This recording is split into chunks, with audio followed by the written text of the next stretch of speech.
So, we have made, in 1 year of playing fantasy football. Alright, welcome back to my Sorare journey. This is episode 31 and we have a monumental episode today. It is the 5th of March 2022, which, as you can see on screen, means I've been on Sorare for exactly 1 year. I'm going to speak about, the highs and lows, what's gone on in the past year, what I expect from the future, and the bit I'm sure everyone's most interested in, exactly how much money I've made, exactly how much I've deposited, look through my gallery, see some of the most expensive players, and yeah, I guess we'll just get into it. But, if you don't know what Sorare is, I'll give you my quick elevator pitch on it. It's basically fantasy football, but you build these teams from across the whole world of football. So it really broadens your kind of knowledge of football and interests you in different leagues you probably didn't know about. And then beyond that, these are NFTs. So not only do you own them, but you have the whole career of this player. You have their scores. So, provided the platform doesn't go bust or anything else happens to it, but you would be able to play these cards for the rest of their life. And, that's a really key difference to me. That got me invested in it. And yeah, let's get into it. So before we jump in and see how much money I've made, I want to talk about the highs and lows, what keeps me playing, what keeps people invested. And there's no better example than the first team I have on screen here.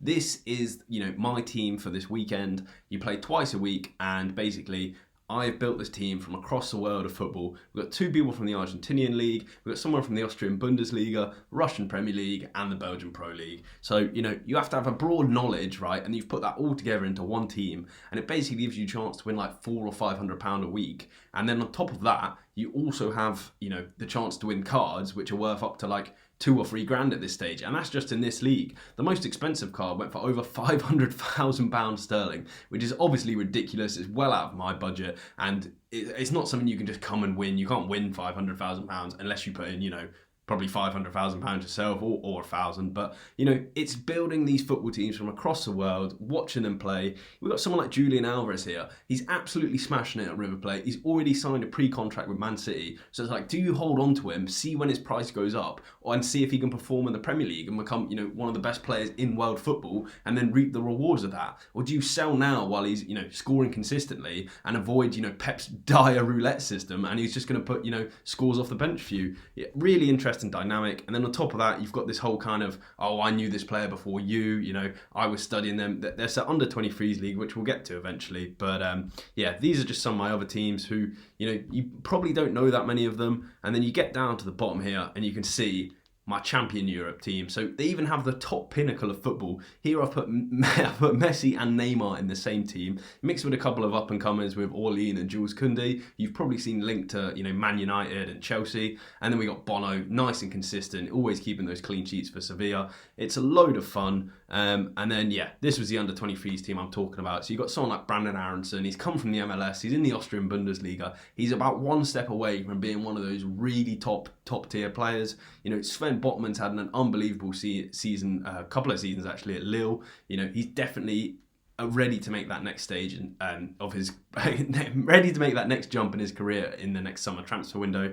Vinicius Junior, he's gone from this kind of underperformer with massive potential to this season, him and Benzema being probably the best partnership in football. I don't know what the assist and goals are off the top of my head, but you can go check it out. It is ridiculous. And then you can even have teams close to your heart. Obviously, I'm a Celtic fan, so to get Jota from his Benfica days and see him ripping it up at Celtic, and I get to be, part of that, cheering him on even further. It's unbelievable. So we've even got these little punts now where you get weekly challenges and you've got to build specific requirements. This was basically underperformers, so people under 45 last scores. And it gives you a chance to win uniques. It's brand new, but it's basically that lottery ticket that everyone's in for. These uniques can be worth like £4 or £5,000, and you can just win them on a weekend. For this team, maybe costs £600-700. So yes, I appreciate it's a lot of money, but the thrills, it gets you so much more invested in Sorare and football generally. Sorare's been an absolute hit for me. Let's get into the financials. So on screen, you can see exactly how much I have deposited. If you don't know, Sorare uses the cryptocurrency Ethereum for all of its transactions. So basically, you can see on the left, all of my deposits and all of my withdrawals are in green. I've only made one small withdrawal to test the system actually worked. And then also I've done a couple of giveaways for, a little bits of ETH here and there. And the only reason I include that is just because obviously if you were to give away £100 or £1,000, it would look like you've lost that. So it was just to be consistent and show exactly how much money I would have made on this platform. And then you have the ETH at the time, because if ETH was to rise to say £10,000, it's going to look like I put in £20,000, whereas at the time it was only worth, what it is worth at the time. What I would say is at the moment, because ETH dipped in price, they're basically the same amount. So I've put somewhere between 5.5k and 5.3k into the platform over a year, which is, yes, a lot of money, but I was very, very confident on this platform, and NFTs and crypto in general, right up my alley. So to have it mixed with football, it was just a massive hit. What I will say before the big reveal, this is not a true gain, right? It is all unrealized gain. I haven't sold, I haven't taken any money out. If the platform was to, go bust overnight, I would lose all my players, all my money. So please don't take this as oh my God, he's made so much money, because I've made absolutely nothing. I'm still confident enough to keep that money on the platform. I believe in it long term, but yeah, just be aware of the risks. So we have made, in 1 year of playing fantasy football, £11,000 sterling. It is absolutely ridiculous. That is a net profit of £11,000. A 200% return on investment in a year. I mean, you won't find that in the stock market, will you? I mean, it's just mind blowing to think about, really. But my club's worth £17,000. £17,000. That's more than some people make in a whole year. And it's just by playing a fantasy football game that I love. Like I said, the thrills, the ups and downs of injuries and winning cards, and hopefully soon I get a podium and I can celebrate that. But yeah, it's been fantastic. And then besides the actual financials of it, you're connecting with people that love the same game, sharing injury news, all of that. You really feel like you're in a community of friends, all rooting for their specific players from football teams. So absolutely fantastic. I have got a sign up link in the description if you do want to get involved. But yeah, just because I've created this, obviously the earlier you are to these kind of NFT platforms, or just this platform in general, the better you're going to do, because cheaper prices with fixed supply. But yeah, it has been fantastic. Big win, really.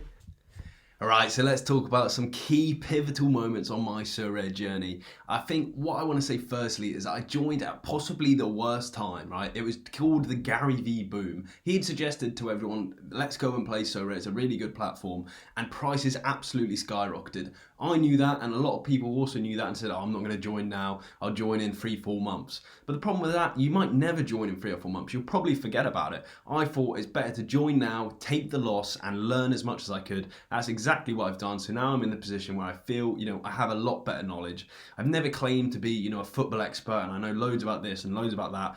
For me, my best trait is knowing when to buy and knowing when to sell players. So I'm just going to go through, when that's worked for me, and sometimes it really hasn't worked for me. It's the fun of the game at the end of the day. So first up on the screen, Vinicius Jr. I jumped in limited cards really early when everyone was saying there's so many of them, you're going to be outweighed by supply. I believed in the limited cards, and it's been, worked wonders for me, really. And then Vinicius himself, like I said, a chronic underperformer, this big hype. I got him for about, what's this, £150? And the only reason I got him was because I was watching him live, and I was like, this kid's electric. He takes on players, scaling people. He scored, and I thought, right, I'm putting a bid on him right now. I got him, and since then, I have not looked back. He's one of my favourite players. Growing up, I was always supporting Barcelona. Henrik Larsson played there. Lionel Messi played there. Probably my 2 favourite footballers of all time. Always supported them. And now I catch myself supporting Real Madrid, cheering on Vinicius, cheering on Toni Kroos. It's ridiculous. And then right now, he's selling for about £1,000. He did get up at most expensive to like £1,300. That's a 10x return on investment on one player. I absolutely love it. When you feel so right about something and you're watching him live and thinking someone else is missing something here. Bale isn't going to take this kid's place. He's out playing golf too much. Next up, we have Gianluigi Donnarumma. This kid is not a secret, right? He is the best goalkeeper, up-and-coming goalkeeper in the world, potentially already the best goalkeeper, depending on your opinion. And basically, I got the cheapest sterling price that you could, I think, of anyone on the whole platform, right? £562 for Donnarumma. He peaked at 1,600 recently, came back down due to his rotation with Navas at 1,200. Either way, doubled my money on a player that everyone knew about. It's just knowing when to buy and when to sell. And I have the best example of getting it wrong as well. You know, it's not all, you know, sunshines and rainbows. You do have absolute disasters, and this is the worst one. So Youngwoo I had in rare, which is 1 of 100. You know, that's the red cards, you know, slightly rarer, 10 times rarer, probably 10 times more expensive on average. I got out of this player right when he wasn't playing in summer for, what is that, £47.61. You know, a rotational player, can't really do a lot. Yes, he's young, but I was just fed up of him not scoring for me. And what happened? He's nailed down the first team position, and he's been on absolute form. His last 5 average of 85 out of 100, 85. It's like the top on the platform, right? He is currently selling for £1,800. What is that, like a 35x return that I've missed out on because I was, you know, didn't want to hold on to him. It's part of the game, you know. Imagine I had that on top of maybe, you know, winning a division or something. I'd be so much further up in terms of return.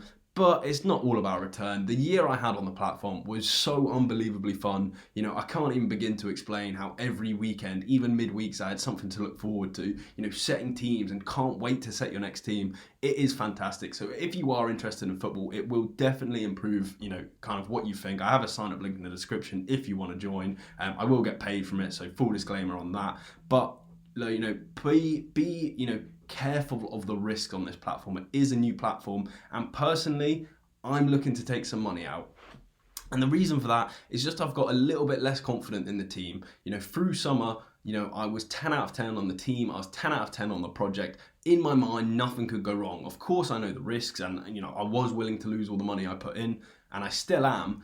But, you know, just recently they've been slack. There's been, you know, decision making around the whole Blackpool thing. I don't think it's crucial to the game. I don't think it's going to break the game or anything, but it's just kind of the way they've gone about decisions. And it's like, if they have a few more of these kind of upsets, you know, I don't see the same trajectory as I expected.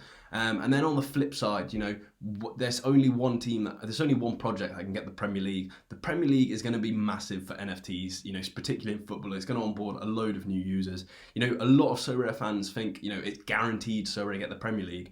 And fantastic. If they do, you know, more people join, prices will probably go up, you know, prizes will probably go up. You know, it is fantastic. On the flip side, if they don't get it, it's embarrassing. They have, you know, a competitor platform that people might jump to. You know, they can do offers on players or all the rest of it. So it is kind of, you know, a 50-50 time where in the next month they promise to deliver the app. You know, not a lot has happened in these last 6 months in terms of development. So this is a really, really crucial time. And yeah, you know, maybe for me, it's time to start selling off. And, you know, just go, you know, take a little bit of money out. So if it does go wrong, you know, I feel a little bit better that I've made something out of the platform. So that's where I am. But obviously, you know, learn as much as you can, do your own research and see where you fall on this kind of level of risk. Because, you know, NFTs are ultra high risk assets at the end of the day, if you consider them assets. So yeah, you know, be crucial to your risk. I don't know, you know, your financial position. All I know is mine, and I treat it as well as I can. So we'll finish off by just looking at my club and, you know, some of the players I currently have in my gallery. Lionel Messi has gone to the most expensive player again. There was a time where he was out of form. He looks like he's picking it back up again. We've seen before, he's playing right now. So let's hope he scores, as he's my captain in a pretty good team. You know, filtering down, you know, just a load of, you know, cool young players. Someone like Jaden Braff, right? He's been injured for the whole season. I've sat on him and I'll see him training on Instagram. I'm like, oh God, you know, is he going to get a move to a really good league? And I've got a 1 of 100, and he's only limited to, I think, 25 cards or 27, because that was how many were printed. And then, you know, he hasn't got a club at the moment, so, you know, they're not being minted. And then all the way down, we've got, you know, big misses. Reece Williams, he went out to Swansea, he did absolutely awful. He's back at Liverpool as like a 5th choice centre back. Ugh, it's just all these. Rio Hatate, I owned him when he absolutely dominated Rangers. There was no better feeling than not just beating Rangers, but also having the scores to back it up, and then everyone piling into the player that you love and everyone loving as much as you do. You know, so much fun on the platform. We got the legend cards, which hopefully get utility soon. It's kind of things like that where, you know, they sold players for legend, or they sold, you know, the promise of legend utility, and we haven't got it like 3 or 4 months later. You know, little warning signs like that where it's like, okay, you're less confident in the platform, so, you know, respect that, or show that in your financial exposure to the platform. And it's all about risk management at the end of the day and anything you do. So just be wise. That's how my gallery's looking. In terms of myself, I know I've been very quiet on YouTube. I've had really busy times in life. I've had my exams, I'm currently studying for them at the moment. I've changed jobs, I resigned, got a new job. So everything's been full force. I haven't had time to do a big video on Blackpool and all the rest of it. I'd love to. That should be coming to you next week, when I get some more time on my hands. And yeah, just besides that, thanks to everyone that's been messaging me, keeping up to date, making sure I'm doing good. And yeah, all the best to you. Cheers.